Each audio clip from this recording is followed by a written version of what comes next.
शेख रशीद, सदा बहार कंवारा और लाल हवेली, इन तीनों का जिक्र अक्सर इकट्ठे ही किया जाता है। जितने मशहूर शेख रशीद हैं, इतनी मशहूर इनकी लाल हवेली और इनका कंवारा होना भी है। आप देख रहे हैं मुफक्किर वीडियो चैनल।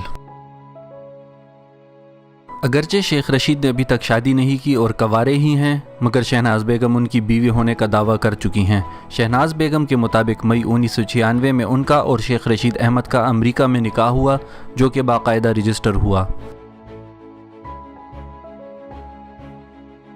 शेख रशीद की मुबैना बीवी शहनाज बेगम बताती हैं कि वो शादी के बाद शेख रशीद की रिहाइशगाह I-1030 स्ट्रीट 9 में तकरीबन 15 दिन तक क़याम भी कर चुकी हैं। वो मज़ीद बताती हैं कि शादी से पहले शेख रशीद ने अपने भाई और अपनी बहन को भी आगाह किया और उनसे इजाज़त ली। लोग मुझे शेख रशीद की दाश्ता समझते हैं, हालांकि मैं उनकी कानूनी बीवी हूँ। अगरचे ताहिरुल कादरी ने भी इस खबर के अखबारात की जीनत बनने के बाद शहनाज बेगम के हक़ में आवाज़ उठाने का दावा किया था, मगर कुछ वक्त गुजरने के बाद मामला दब गया और अभी तक दोबारा नहीं उठा। शेख रशीद, जो कि आजकल रेलवे के वज़ीर हैं, 6 नवंबर 1950 को रावलपिंडी में पैदा हुए।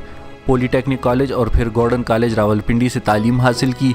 BA में कानून की डिग्री पंजाब यूनिवर्सिटी से हासिल की। इसके बाद उन्होंने MA पॉलिटिकल साइंस किया। 1990 में सियासत का आगाज़ किया और कई बार रुकन कौमी असम्बली मुंतखब हो चुके हैं। लाल हवेली के बारे में कहा जाता है कि क़याम पाकिस्तान से कबल इसमें बुद्धू बाई रहा करती थी, जो कि एक हिंदू नायका थी। तकसीम के बाद वो यहाँ से कूच कर गई, लेकिन शेख रशीद साहब ने यहाँ की रिवायात अभी तक जारी रखी हुई हैं। शेख रशीद साहब जिन दिनों वज़ीर सक़ाफ़त हुआ करते थे तो उनके बारे में मशहूर था कि जिस अदाकारा पर शेख रशीद की नज़र करम पड़ जाए तो वो मुल्क की बड़ी अदाकारा समझी जाने लगती। शेख रशीद और रीमा की मोहब्बत के तज़किरे बहुत आम हुए। रीमा ने एक दफ़ा कहा था कि शेख साहब ने शादी की ऑफ़र की थी, लेकिन बात आगे ना बढ़ सकी। बहर कैफ शेख रशीद का नाम और भी बहुत सी अदाकाराओं के साथ तवातुर के साथ लिया जाता रहा है। अदाकारा अंजुमन, जिनकी शादी मुबीन मलक से हो चुकी थी, को भी शेख रशीद ने कई दफ़ा मिलने की दावत दी, मगर वो बार बार मना कर देती। अंजुमन की जानिब से मायूस होने के बाद ही शेख रशीद अदाकारा रीमा की जानिब माइल हुए। कहा जाता है कि शेख रशीद हुकूमत में होने की वजह से बहुत बेबाक हो चुके थे और मियाँ नवाज शरीफ की परवाह किए बगैर उनके सामने भी अपनी ऐसी हरकतों से बाज नहीं आते थे, जिसकी वजह से मियाँ नवाज शरीफ उनसे काफ़ी नालां रहते थे। इस सब के अलावा शेख रशीद ऐवान में भी फ़िक्रे कसने से बाज नहीं आते थे। एक मरतबा बेनज़ीर भुट्टो ऐवान में पीले रंग का लिबास पहने हुए आईं तो शेख रशीद ने जुमला कसा कि आज तो पूरी येलो कैब लग रही है। शेख रशीद की फहश कलामी कोई ढकी छुपी बात नहीं, और जब इनसे पूछा गया कि वो ख़वातीन की महफ़िल में भी ऐसी ज़ुमानी बातें कह जाते हैं कि वो शर्म से पानी पानी हो जाती हैं, तो शेख रशीद ने मुस्कुराते हुए जवाब दिया कि मैं बरतानवी स्टाइल में तकरीर करता हूँ, अगर कोई इससे गलत मतलब अखज़ कर ले तो मेरा क्या कसूर।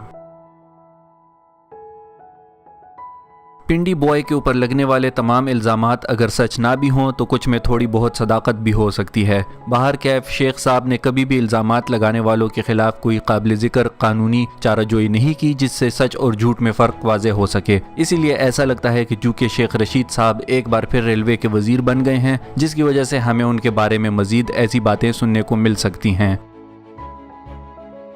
शेख रशीद को वफाकी वज़ीर बने हुए 2 माह से ऊपर का अरसा हो चुका है। वो रेलवे को नुकसान से निकाल कर हुकूमत को आमदनी देने वाला मुनाफा बख्श इदारा बनाने की कोशिश में लगे हुए हैं। इक्का दुक्का मौके पर अफसरान के साथ नोक झोंक की खबरें भी आई हैं, मगर फ़िलहाल उनकी किरदार कशी करने वाला कोई भी वाक़या सामने नहीं आया। ये तो मुमकिन नहीं कि उनकी किरदार कशी करने के पीछे कारफरमा हाथ खामोश होकर बैठे हों, मगर शायद इस दफ़ा शेख रशीद उनको ऐसा कोई मौका देने के हक़ में नहीं हैं। शेख रशीद के मुताबिक उन्होंने वज़ीर आज़म इमरान खान से बात की है कि रेलवे में 23,000 नई भर्तियों की ज़रूरत है। उनमें से 10,000 नई भर्तियों की हंगामी बुनियादों पर भर्ती की जाए ताकि रेलवे की मुहैया करदा सहूलियात का मयार बेहतर किया जा सके। शेख रशीद के मुताबिक प्राइवेट सेक्टर को भी दावत दी जाएगी कि वो मुख्तलिफ स्टेशनों की तज़य्युन व आराइश के लिए बतौर पार्टनर्स रेलवे का साथ दें। इसके साथ साथ मालगाड़ियों पर भी खुसूसी तवज्जो दी जा रही है, क्योंकि ये रेलवे का अहम हिस्सा हैं। अगर इसी लगन, मेहनत और तवज्जो से शेख रशीद रेलवे को बेहतर बनाने में लगे रहे तो वो दिन दूर नहीं जब रेलवे हुकूमत पाकिस्तान के लिए एक मुनाफा बख्श इदारे के तौर पर उभर कर सामने आएगा। वीडियो देखने के लिए शुक्रिया। पसंद आए तो लाइक, कमेंट और सब्सक्राइब ज़रूर करें। नई वीडियोस के बारे में नोटिफिकेशन हासिल करने के लिए बेल आइकन ज़रूर प्रेस करें।